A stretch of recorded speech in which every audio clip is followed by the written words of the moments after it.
দাদু দাদু আমাকে এটার ভিতর থেকে বের করো না, আমার গরম লাগতেছে দাদু।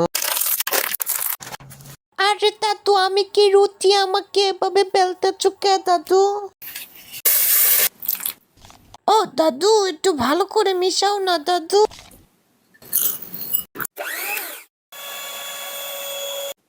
ও দাদু আমার ভিতরে এগুলো পরিষ্কার করে দাও। আরে আরে দাদু আমাকে দিয়ে কি করবে দাদু?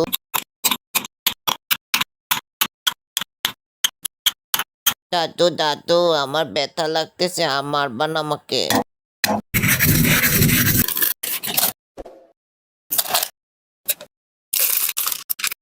দাদু দাদু তুমি কি কেক বানাচ্ছ? আমি না কেক খেতে খুব ভালোবাসি। এই বেশি তাকাস না, কেন্দে মরে যাবে। না তাকে লাইক কমেন্ট শেয়ার আমার চ্যানেলটি সাবস্ক্রাইব করে আসো বন্ধুরা।